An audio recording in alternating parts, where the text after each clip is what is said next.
The Absolutely Bananas Prelude in B flat minor by Chopin.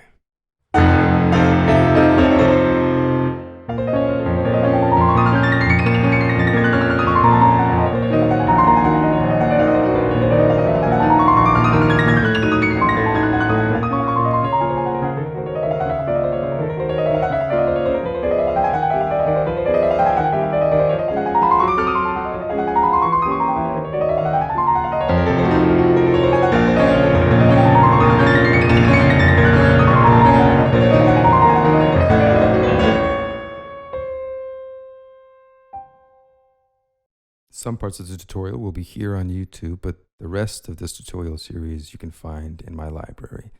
So if you like what you're about to see and you'd like to continue and finish it all off, please follow the link in the description. I'll see you on there. So we open with these maniacal chords. And then the fast bit begins, right?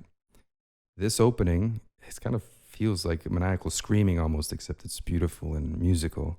And when you play it, I'll say a couple words about how to make sure that your sound doesn't sound hard and harsh. You want it still to sound warm and round and golden, even if it is all accented, which it is. So we begin with the left on its own. Let's get the easy stuff out of the way. F octave. This is your middle C, by the way. So find that octave down below.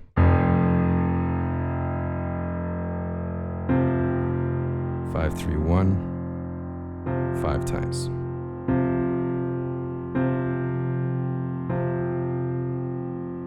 While this section may be very loud, when you're practicing it, when you're learning it, learn it quietly. That way you won't introduce tension into your playing, which is bound to happen if you start right away trying to be, intense with this whole thing. Just relax. A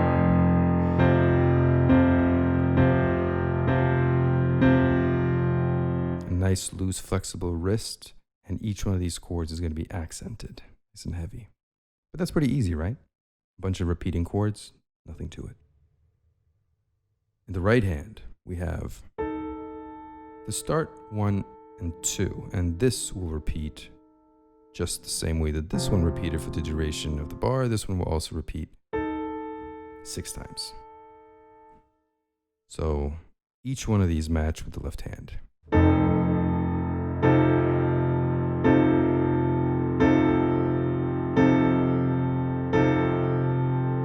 Like that. Nothing fancy, it's quite good.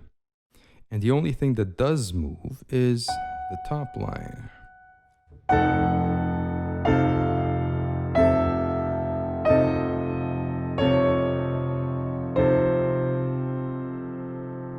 If you can't reach this, just roll it.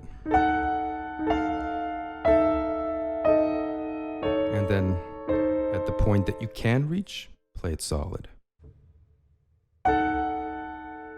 The pinky should be the loudest bit. It should cut through all of the big sound down below it. It should be nice and bright. And we have a 5 falling to a 5. Chromatic movement to F. Another chromatic movement to E. E natural, right? Next to E flat. So far, everything with the pinky, right? Straightforward.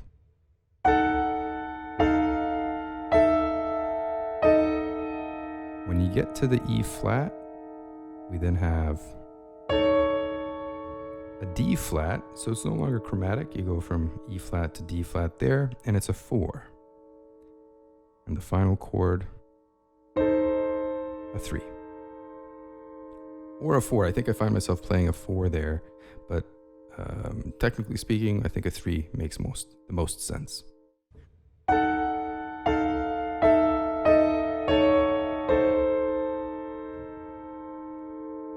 So fairly quietly, without pushing too hard, just use your arm's weight and your body weight to play these chords.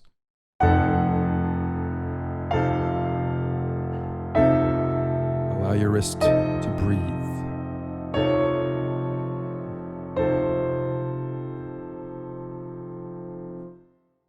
Once you learn that fairly well, you can start to speed it up a little bit. And eventually what you want is for it to feel as though it's kind of tumbling down some steps, like bam, bam, bam, bam, bam, bam, bam, like very energizing. There's a whole lot of momentum that you build up. There's a sudden silence that rushes in, and then it starts flying across the keys, right? So.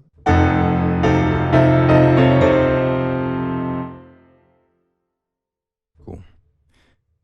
Small detail here, as you're getting better at this and as you play louder and louder, the move from here to here, this move, make it so that the jump is that which plays the note, right? The movement to the position is the momentum that actually depresses the keys instead of getting there and then playing, right? That might mean that initially you miss it a couple times, because it's a big jump. But once you get past that, once you're accurate enough to not make those sort of mistakes, it makes for a way better quality of sound, and you can use your whole body weight to manage that. So, yeah. Now, once you get to the end of it, the composer wrote a little fermata between that introduction, the chords, and the fast bit that follows it. So what you should kind of have is, after this big scream of sound, you kill the sound with the pedal lift, the silence rushes in, and this kind of creates a pregnant silence, this kind of anticipatory silence of what's to come, and then you're off to the races. So with all that grandiosity, we have, and then, right? So whenever you think it's enough, lift, silence rushes in, and then you're off. Yeah, I think that's gonna sound great. As far as pedaling is concerned, this whole bar is under one pedal. It's all the same harmony with some melodic chromatic movement, but that doesn't change anything about the harmony itself. It's all just dominant of B flat minor. So once we're there, lift, and then ba-ba. Let's deal with the left hand first here. That's really important. You're going to be, of course, spending most of your time working on the right hand because it's the fast stuff. But the technique of the left hand is really important because it's all jumpy and you have to be accurate with it. Otherwise, you'll make a huge mess of it. So we begin this section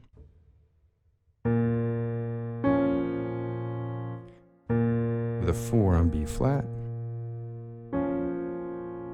1 and 2 above. Pivot freely here so you can reach that comfortably. Another detail that you should take on board right away, because at a fast tempo it's not going to work any other way, is this is a kind of bounce, as is this. So each one of these has a bounce. You might feel compelled a little bit to kind of smooth into that top chord, right? As sort of like a, because that's very common and very useful piano technique, right? Down and around. Don't do that here. Here you want to bounce on each one. This will keep the rhythm intact at a faster tempo. It'll make it much, much easier to align and keep the hands aligned. So there's your first bit. Loose, jumpy, free wrist. Don't push, relax. From here, we jump down to an F, and then again.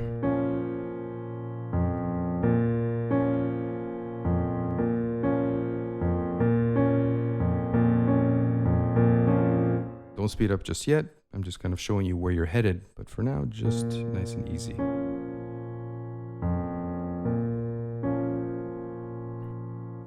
As you're practicing this, what you'll note is, since it's new, what you will tend to do is find the F and then play the F, and then find the B flat and then play the B flat.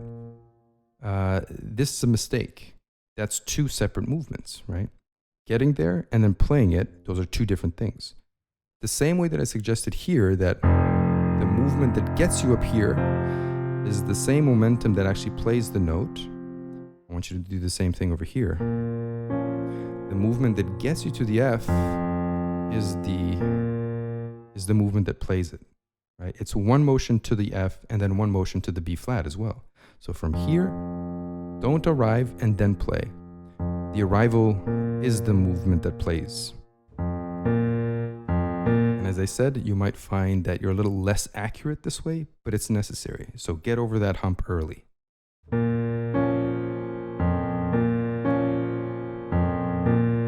Very bouncy. And if you make a few mistakes, that's okay. That's just par for the course. You got to deal with it. But it's really important that the movements to those notes are singular movements, right? I think that's all you really need to know here.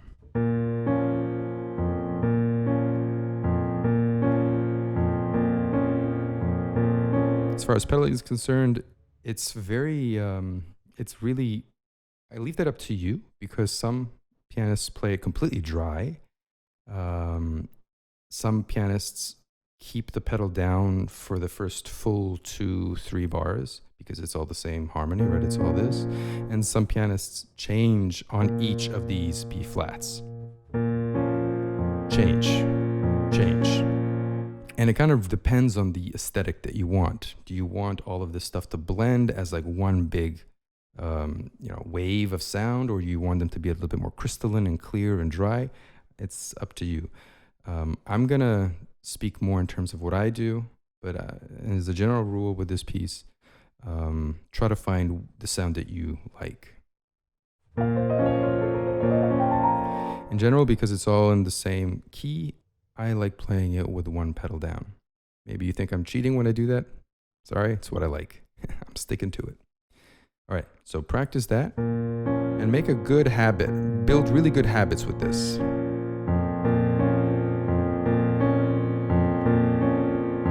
Bouncy, loose and free wrist. That is extremely important. All right. And think of that as its own little exercise to practice in your practice session. Now the right hand.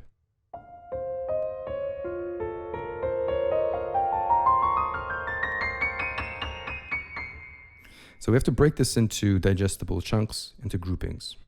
First grouping is this. So 5-2, 4-3, to 1. Make it such that you don't really have to move around too much to reach all of these notes. Remember, you're going to be playing really fast. You can't start by playing down here and then suddenly having to reach up to reach 4 and 3. Play in a way where all the notes of a grouping are within reach.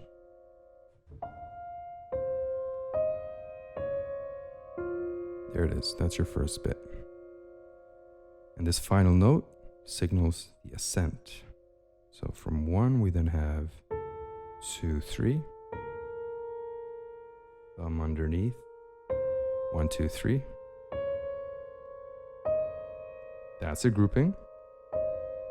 Think of that as one grouping. Underneath.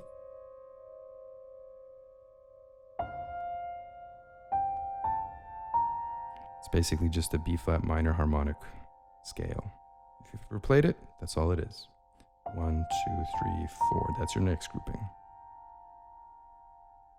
Underneath. 1, 2, 3, same as below. And then same as below again. Got some repetition, right? Next. More repetition, 1, 2, 3. And this is where the pattern ends. So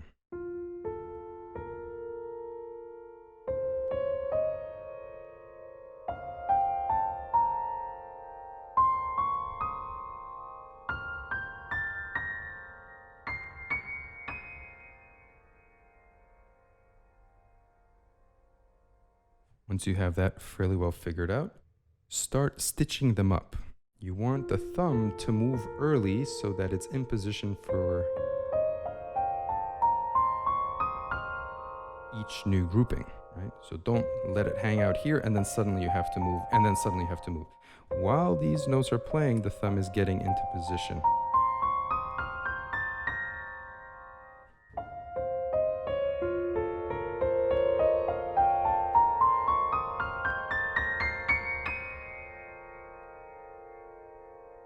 Not too shabby. Another detail I want you to take on board as you're improving this, as you're practicing this, is that there are two, how do we put that? Just two physical bits of physicality that you have to be aware of, I guess we can say. One is obviously the finger work itself, right? Each finger is sort of firing off like cylinders wherever they're necessary. They're kind of in line and they play one after the other. So fingers individually have a job to do, and they're firing off in the order that you tell them to fire off. That's true. But the second part of the equation is that while you're playing this scale, you'll notice that my arm, my wrist, my hand seems pretty comfortable, smooth. There's no jagged movements anywhere. And what I'm trying to do consistently and continuously is allow for the weight of my hand, the weight of my arm to sink into the notes and to stay sunken. So that basically what I'm doing is transferring my weight.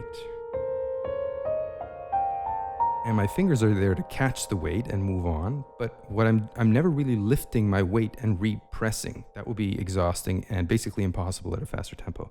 So what you want to try and sort of intuit little by little, especially in this early stage, is the way in which the weight of your hand sinks into the keys and stays sunken, simply transferring across. It might be a little esoteric, but keep it in mind and come back to it, because as you get better at this, it'll start to make more sense, and it's basically indispensable for playing quickly.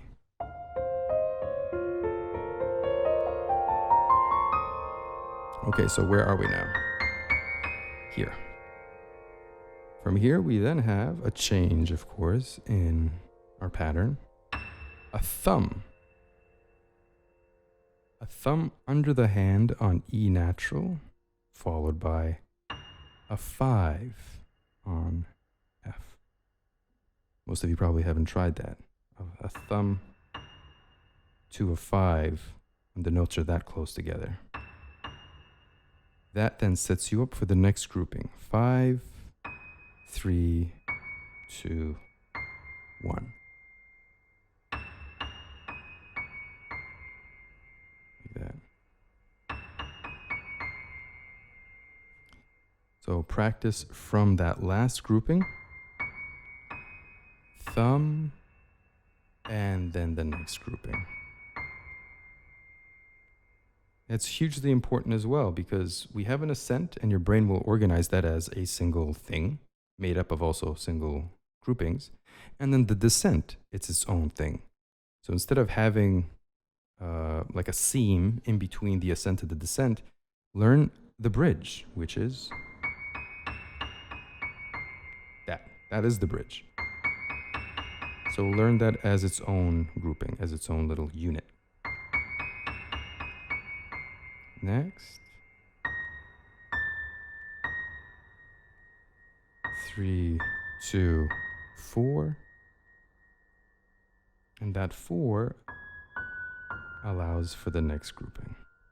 So it's 3, 2, 4, 3, 2, 1.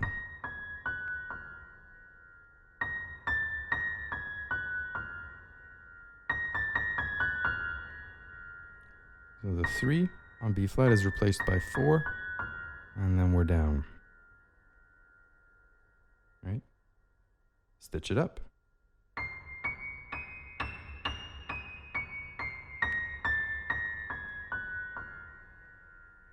And as you're doing this, treat each of these as a unit and keep going back to the different locations, different groupings. Stitch this, stitch this, stitch this, and eventually you'll have the whole tapestry.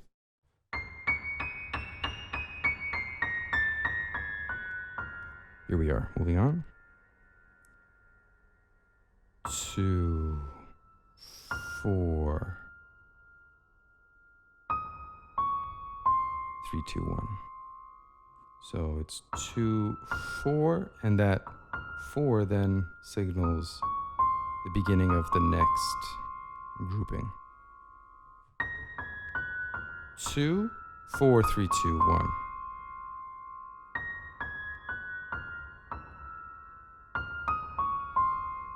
You see?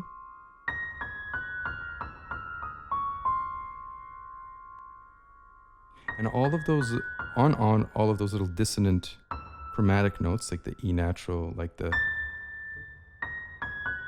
A natural above it, do a little accent on them, on the E as well. All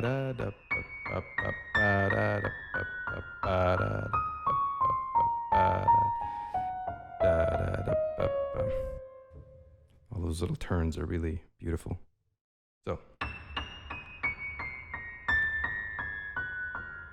So here we've done.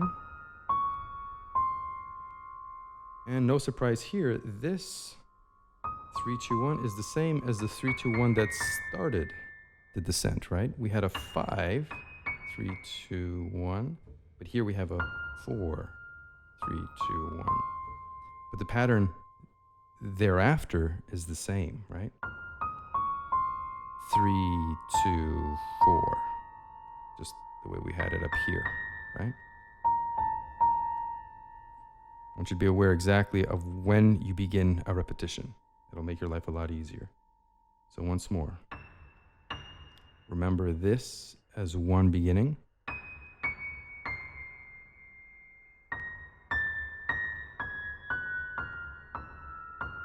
And then, again, same one, but an octave lower.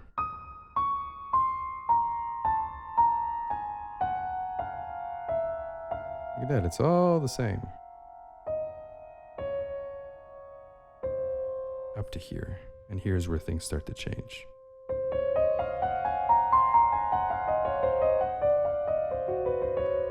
Cool.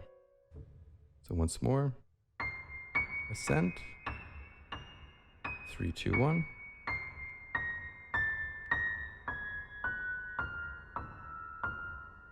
And then repeats. 3, 2, 1.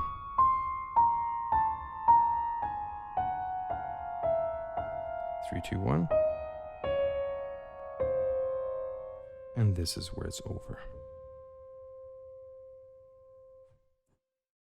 Alrighty. And when you start putting this together, it's really a matter of counting out how many notes you have in the right hand before the left hand comes in. But it's pretty intuitive.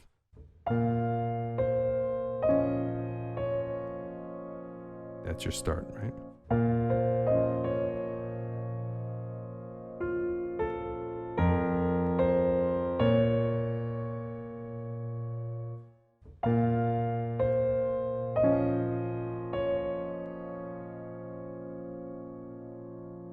Together, right, together, right, right, right, together on the B flat in the right hand, right, together on the D flat.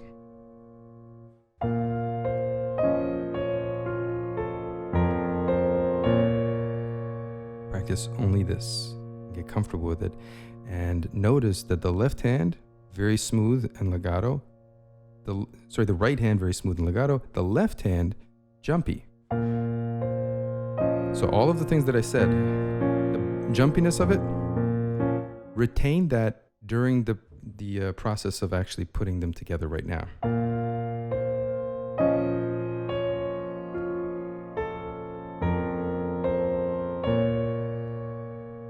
That's your first step. And